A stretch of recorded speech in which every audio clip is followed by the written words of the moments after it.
September 7th, 1940. 16:43 hours. Calais, France. The air smells of salt and aviation fuel.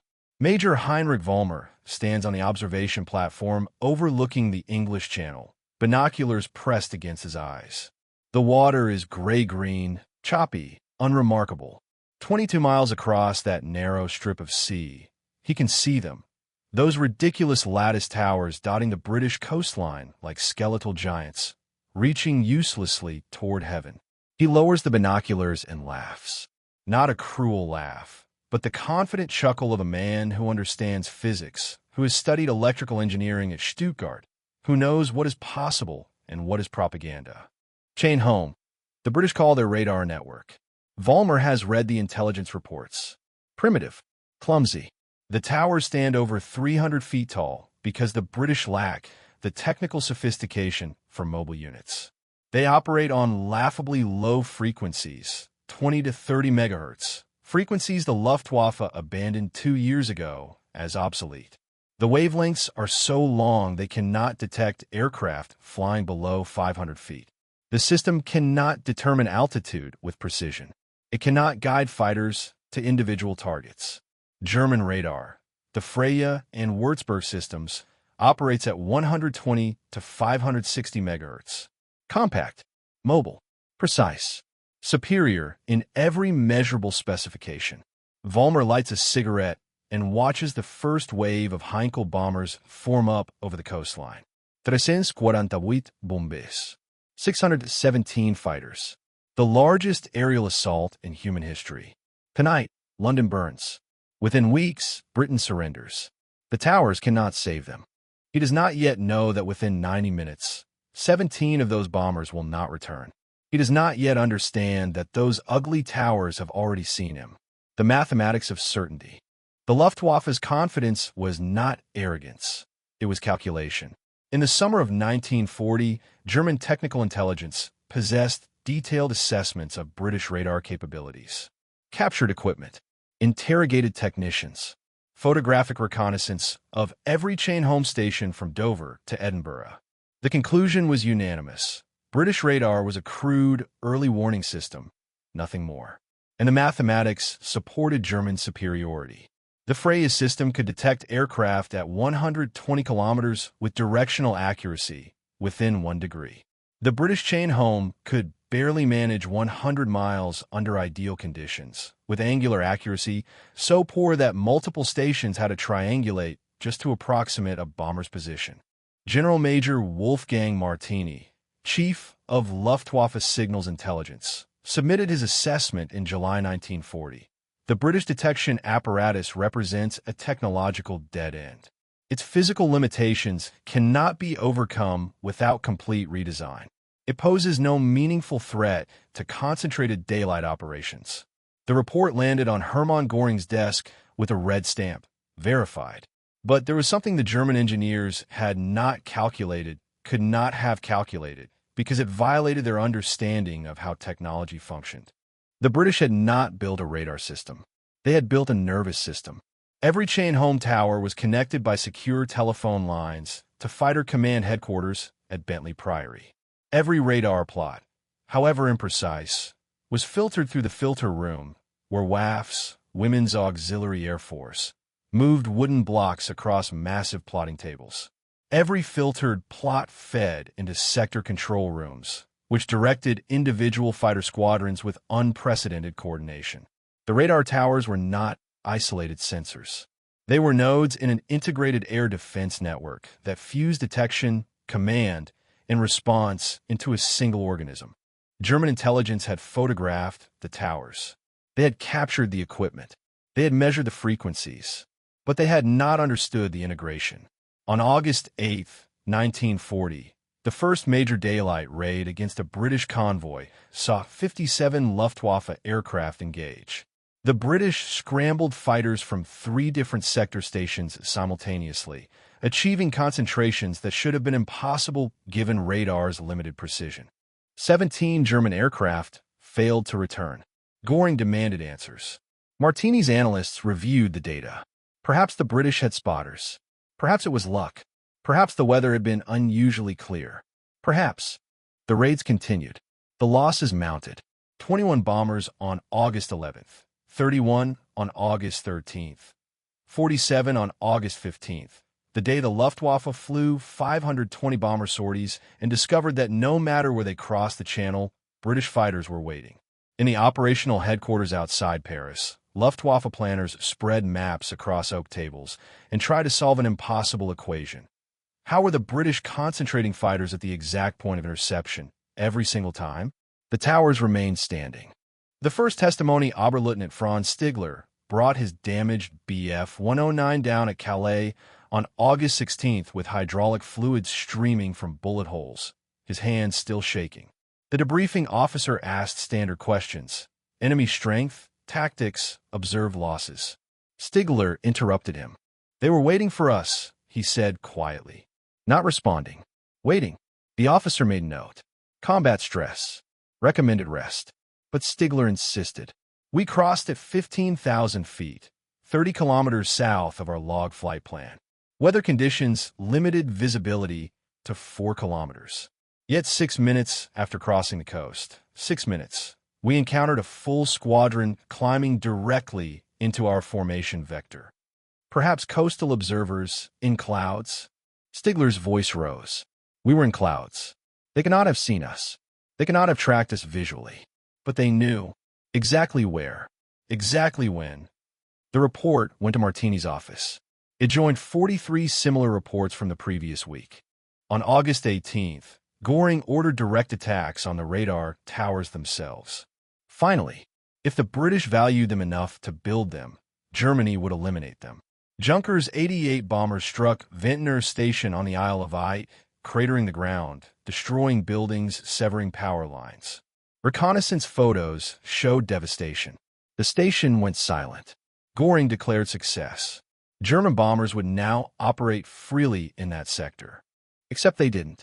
British fighters continued to intercept with the same uncanny precision. The loss rates did not change.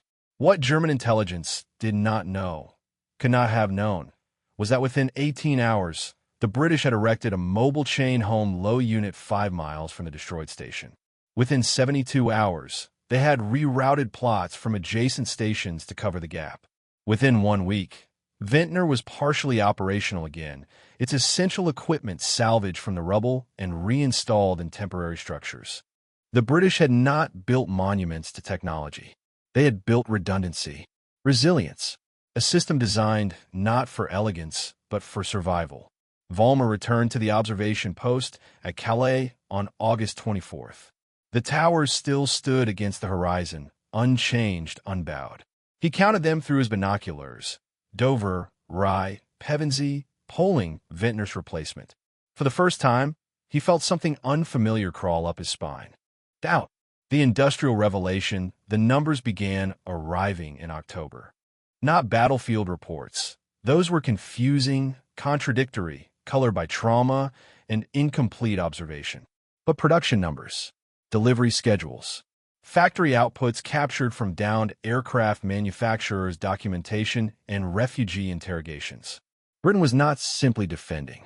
Britain was expanding. In September 1940, British factories delivered 467 fighter aircraft, more than the Luftwaffe destroyed. In October, 519. In November, 536.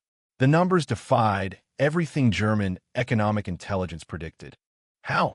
Germany possessed superior metallurgy, superior machine tools, superior technical education. The Messerschmitt factories in Regensburg represented the pinnacle of aircraft manufacturing precision.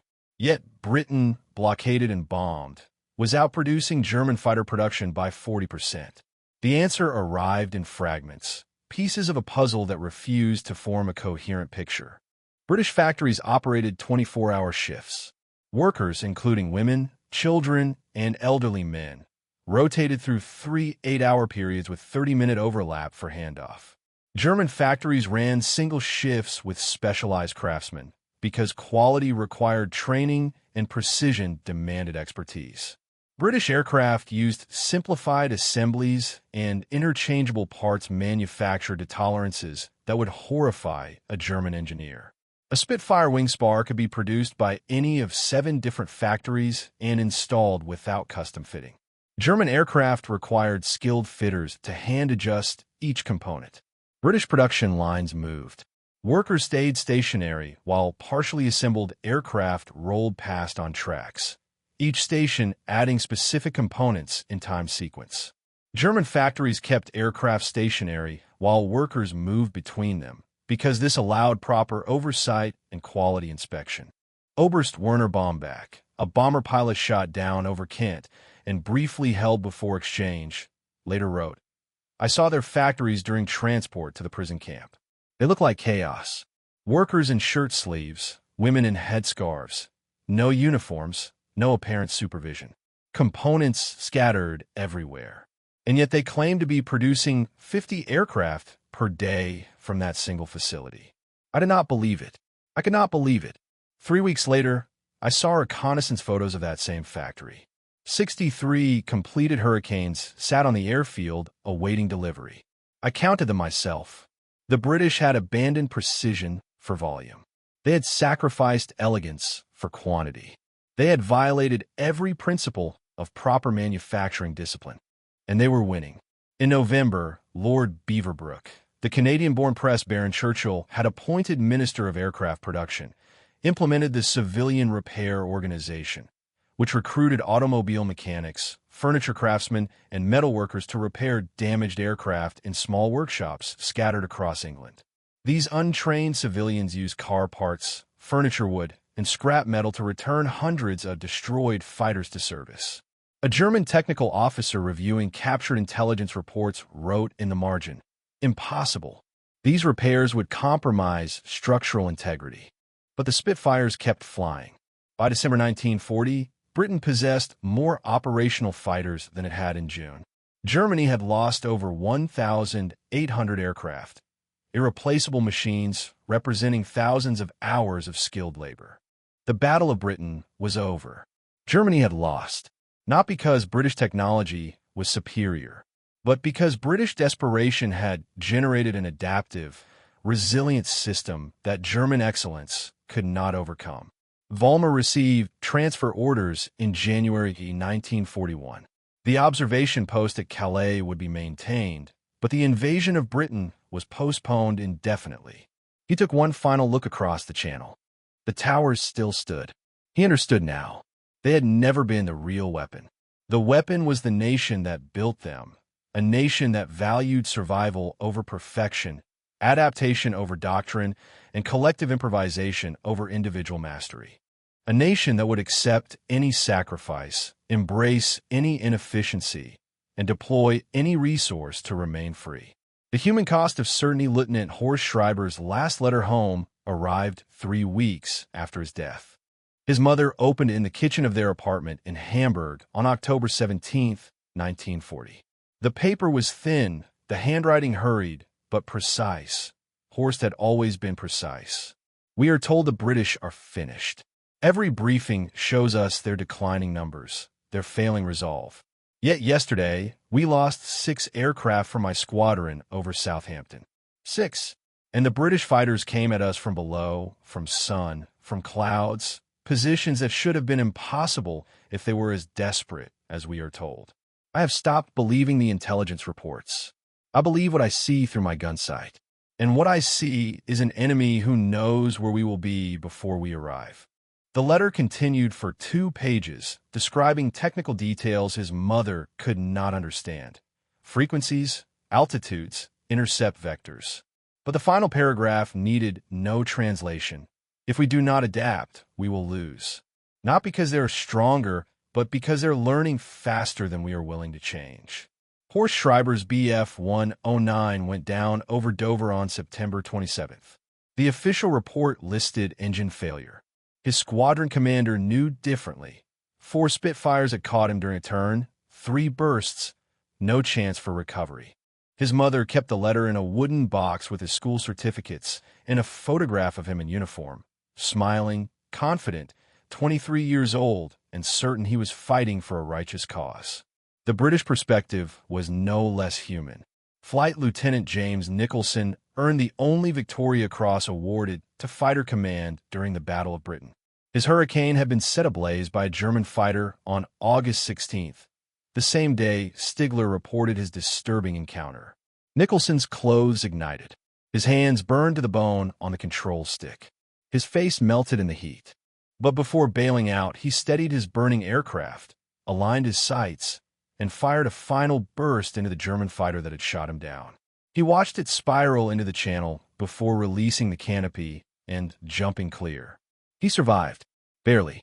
Months of reconstructive surgery. Years of pain.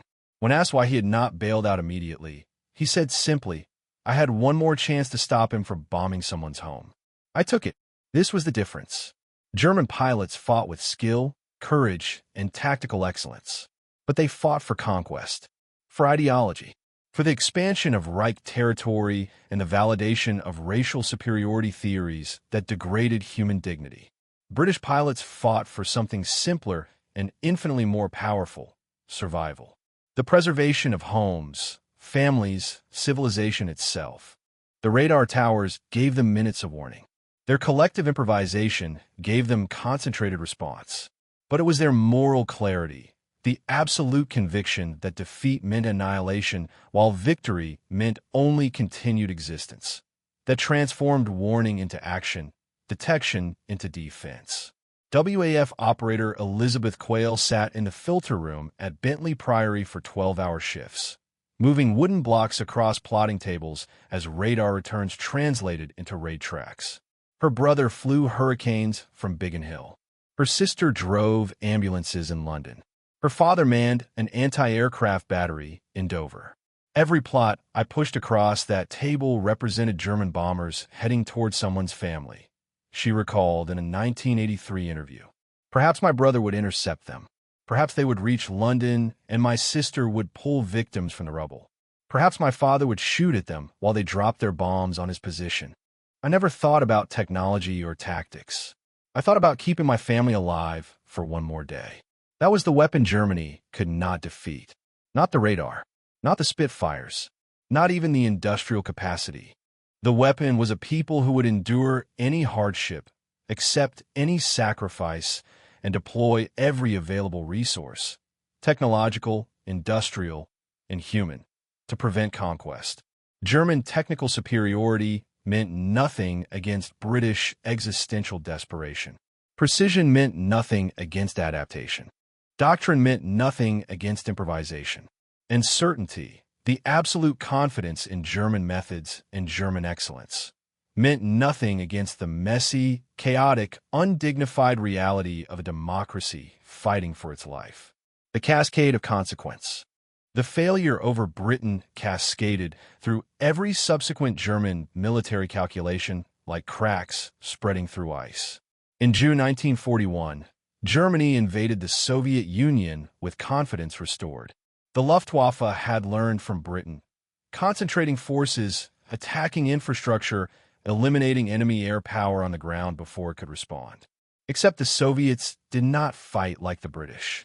The British had integrated technology, coordination, and resilience into a defensive system that refused to break. The Soviets simply retreated. They burned their own factories.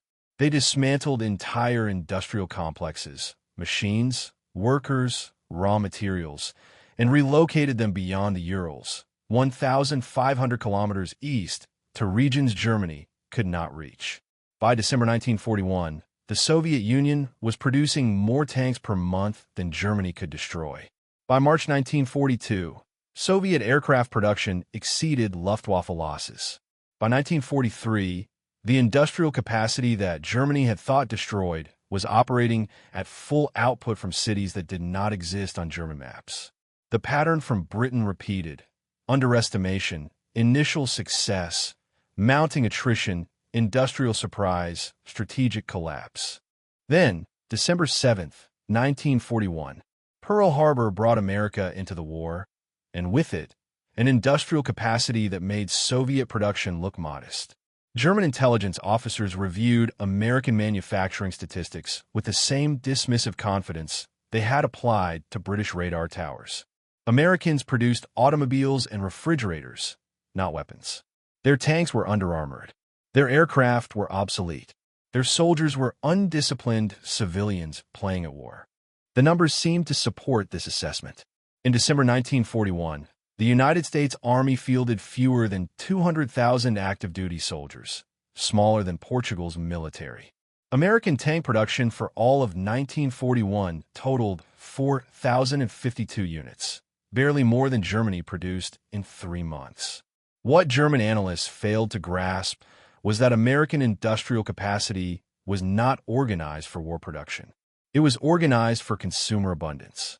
And that same organizational principle, mass production, standardization, continental logistics, could be redirected toward military output with terrifying speed.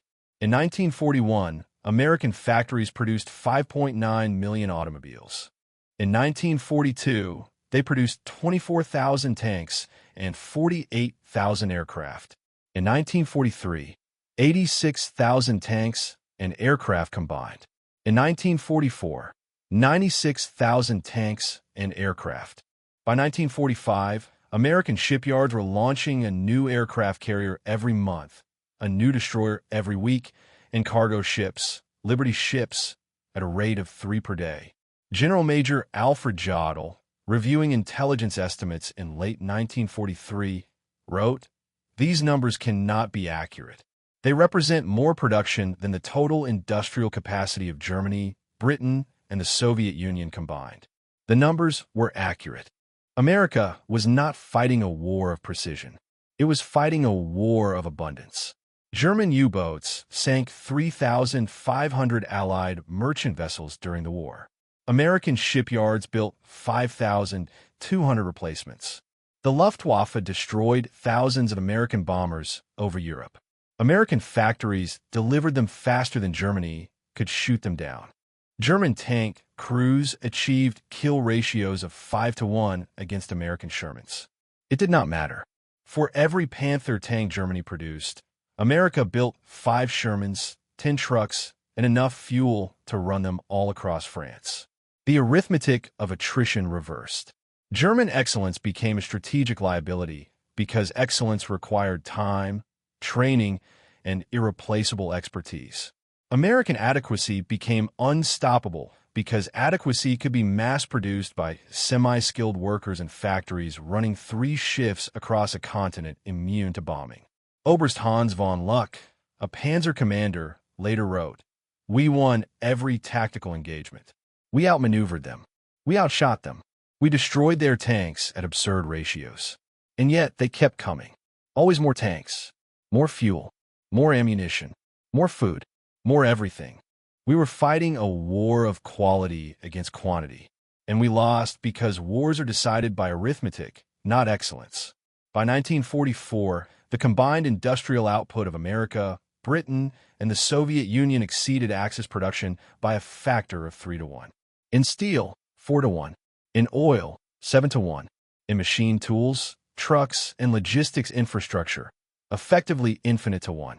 Germany had entered the war confident that discipline, training, and technical superiority would overcome material disadvantages.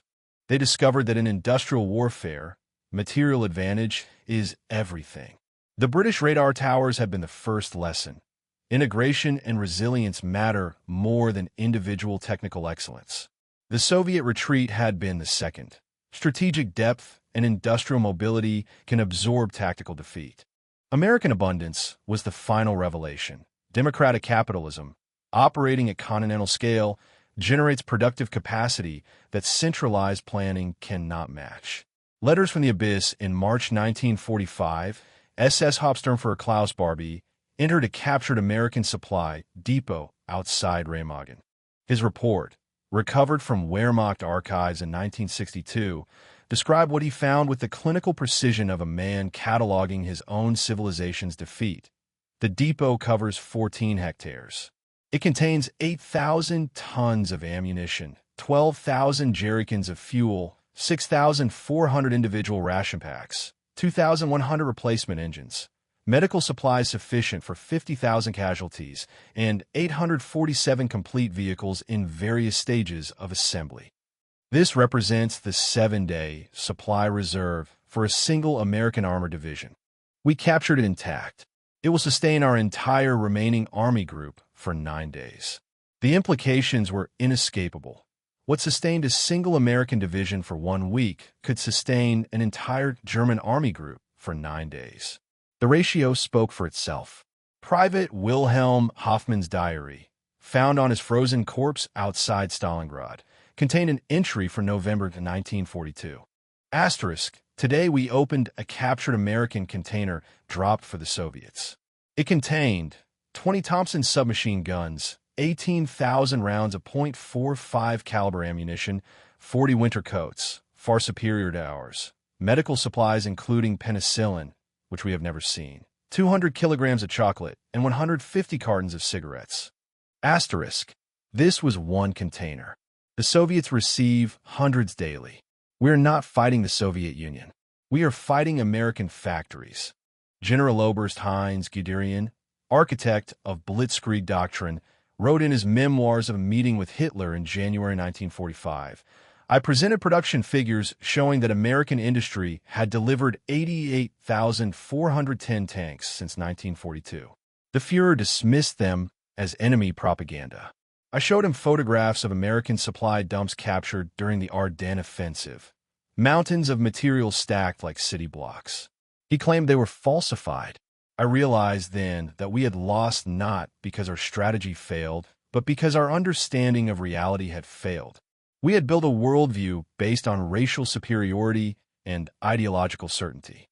When that worldview encountered the material reality of democratic industrial capacity, ideology is shattered against arithmetic. You cannot defeat 88,000 tanks with conviction. You cannot overcome continental logistics with doctrine. You cannot substitute belief for steel. The psychological collapse was as devastating as the military defeat. German soldiers had been raised on narratives of Aryan superiority, told that Western democracies were decadent and weak, that industrial capitalism was chaotic and inefficient, that racial purity generated strength while diversity generated weakness. Then they encountered American units, composed of men whose grandparents spoke 30 different languages, led by officers who had been civilians 2 years earlier, supplied by factories operated by women and minorities, advancing with a logistical tale so vast it included mobile ice cream production facilities and symphony orchestras. Everything they had been taught was a lie. Unteroffizier Heinrich Severloh, who operated an MG-42 machine gun at Omaha Beach on June 6, 1944, later estimated he had fired 12,000 rounds and inflicted over 1,000 casualties. His position was impregnable. His fields of fire were perfect. His discipline was absolute. By nightfall, American soldiers were climbing the bluffs despite 40% casualties in the first wave. By June 7th, 100,000 American troops had landed. By June 12th, 326,000. By July 1st, 929,000. Severloh's technical excellence had killed over 1,000 men. America had shipped 929,000 replacements, along with their tanks, trucks, ammunition, fuel, food, and medical support, across 3,000 miles of ocean in less than 30 days. I understood then, Severloh said in a 1999 interview, that we were not fighting soldiers. We were fighting a system, a nation that could absorb losses I inflicted and return the next day with twice as many men. That nation could not be defeated by bravery or skill, only by matching its industrial capacity. And we cannot. The reckoning Albert Speer, Reich Minister of Armaments and War Production, stood in the ruins of the Krupp factory in Essen in April 1945. 3 years of British and American bombing had transformed Europe's greatest steel complex into rubble. But that was not what haunted him. What haunted him was the realization that even if the Krupp works had operated at full capacity throughout the entire war, even if every German factory had doubled its output, even if every inefficiency had been eliminated and every resource optimized, it would not have mattered. Germany's total steel production in 1944, 28.5 million tons. American steel production in 1944, 89.6 million tons. Soviet steel production in 1944, 14.9 million tons. Combined Allied advantage, 3.67 to 1. At his Nuremberg trial, Speer testified, "We did not lose because we failed to produce enough. We lost because our enemies produced more than we could imagine possible. The scale of American industry was beyond our conceptual framework. We planned for a war of European dimensions. They waged a war of continental dimensions. The categories were incompatible." The prosecutor asked if Germany would have invaded Poland had they known the true extent of American industrial capacity. Speer paused for 17 seconds. The transcript notes the silence. Finally, no. If we had understood what democracy could mobilize when threatened, we would never have begun. This was the ultimate revelation. Ideology had blinded them to reality. National Socialism taught that centralized authority was efficient, that racial homogeneity was strength, that democratic debate was weakness, that capitalism was chaotic. The war proved every assumption false. American democracy mobilized 16 million soldiers while simultaneously increasing civilian living standards. American capitalism produced unprecedented military output while paying workers wages that made German officers weep with disbelief. American diversity fielded units, where soldiers speaking broken English fought beside native-born Americans with flawless coordination. American chaos generated adaptive innovation that German precision could not match. The British radar towers had been the first evidence. Integration mattered more than individual component excellence. The Soviet retreat had been the second. Resilience mattered more than tactical victory. American abundance had been the final proof. Free societies with market economies and heterogeneous populations can generate material output that centralized ideological states cannot approach. By May 1945, when Germany surrendered, the lesson was complete. Field Marshal Wilhelm Keitel signed the unconditional surrender at Berlin-Karlshorst on May 8th. The ceremony was brief, formal, stripped of ceremony. As Keitel left the building, he passed a line of American trucks delivering supplies to occupation forces. He counted 37 vehicles in a convoy that seemed to have no end. Each truck was identical, mass-produced, unremarkable. Each carried more cargo than a German supply wagon. Each represented industrial capacity that Germany could never match. An aide asked if Keitel had any statement. He watched the trucks roll past. Ordinary machines, driven by ordinary men, deployed by a nation that had turned its civilian abundance into military inevitability. "We lost this war in 1940, Keitel said quietly, "when we failed to understand what those towers meant." The aide was confused. "What towers?" Keitel did not answer. He was remembering chain home stations standing against the horizon, those ridiculous skeletal structures German engineers had dismissed as primitive and obsolete.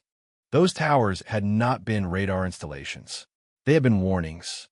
Warnings that British integration could defeat German precision, that resilience could outlast tactical excellence, that a democracy fighting for survival would deploy every resource, accept every sacrifice, and improvise every solution necessary to prevent conquest. Germany had ignored the warning. They had dismissed the towers, mocked the British industrial methods, underestimated Soviet strategic depth, and laughed at American productive capacity. And they had lost everything. The echo through history in 1947, George Marshall stood before Congress requesting $12 billion to rebuild Europe, including former enemies. The request stunned isolationist senators. Why should America spend treasure to reconstruct nations that had just killed 407,000 American soldiers? Marshall's answer was simple: because we have the capacity, and capacity creates responsibility. The Marshall Plan rebuilt Western Europe in 4 years. American industrial abundance, which had crushed the Axis through overwhelming material superiority, now prevented communist expansion through overwhelming economic generosity. Germany received $1.4 billion, roughly $17 billion in 2025 dollars. Within a decade, West Germany possessed the strongest economy in Europe. The lesson had been learned by everyone. Soviet Premier Nikita Khrushchev visited an American supermarket in 1959 and refused to believe it was real. He accused American handlers of creating a propaganda display.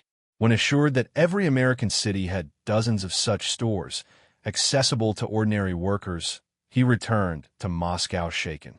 If the American people have this, he reportedly told advisors, we cannot compete. The Cold War became an industrial competition, not a military one, and the outcome was never in doubt. Free market democracies generate abundance. Command economies generate scarcity. The 1940 radar towers had proven it. The war production figures had confirmed it. And the post-war economic miracle had made it undeniable. By 1991, the Soviet Union collapsed under the weight of its own inability to match Western productive capacity. No shots were fired. No battles were fought. The system simply could not generate enough wealth to sustain itself. Victory through abundance. Again, German historian Ralph Blank wrote in 2018, the Third Reich's greatest failure was not military or strategic. It was epistemological.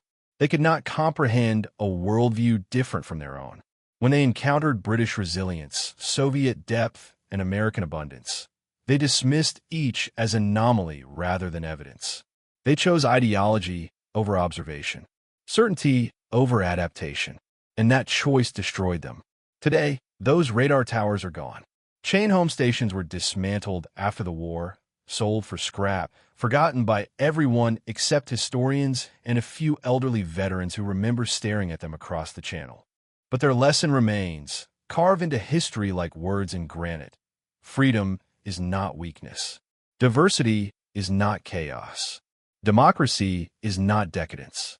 And when free people unite against tyranny, when open societies mobilize their full capacity, when democracies fight for survival, they generate a power that no ideology can match, no doctrine can defeat, and no amount of tactical excellence can overcome.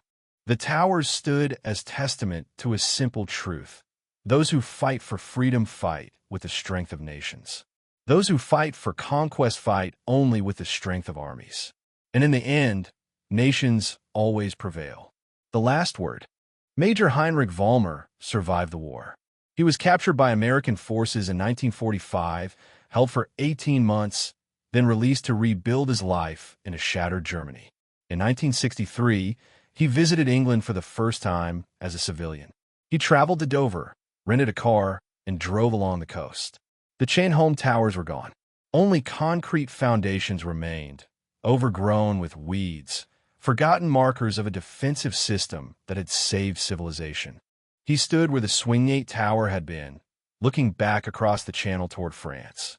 The observation post where he had laughed at British primitiveness was invisible from this distance, just as the truth had been invisible from that distance 23 years earlier. A local farmer approached, curious about the middle-aged German standing alone in an empty field. Vollmer asked if the farmer remembered the towers. "Oh yes," the man said. "Ugly things. But they saved us, didn't they?" Vollmer nodded slowly. "They did more than that. They taught us." "Taught you what?" Vollmer was silent for a long moment, watching seagulls circle over the gray water, thinking of bombers that never came home, of certainties that crumbled into dust, of an entire civilization that had believed itself superior until reality proved otherwise. "That the future belongs to those who build," he said finally, "not to those who conquer." He returned to Germany that evening and never spoke of the war again. But sometimes, in quiet moments, he would remember those towers standing against the horizon, skeletal, primitive, inelegant, and utterly unbreakable. The monuments to everything his nation had failed to understand. The towers they dismissed. The warning they ignored. The truth that destroyed them. In the end, ideology surrendered to reality. Arrogance bowed to abundance. And the men who had laughed at British towers learned what free people have always known, that liberty, however chaotic and undignified, possesses a strength that tyranny, however organized and certain, can never defeat. The lesson was written in steel and blood across 2 continents 106 years. And it remains eternal and immutable for every generation that forgets. Underestimate democracy at your peril. For when democracy fights, it fights with the limitless power of human freedom itself.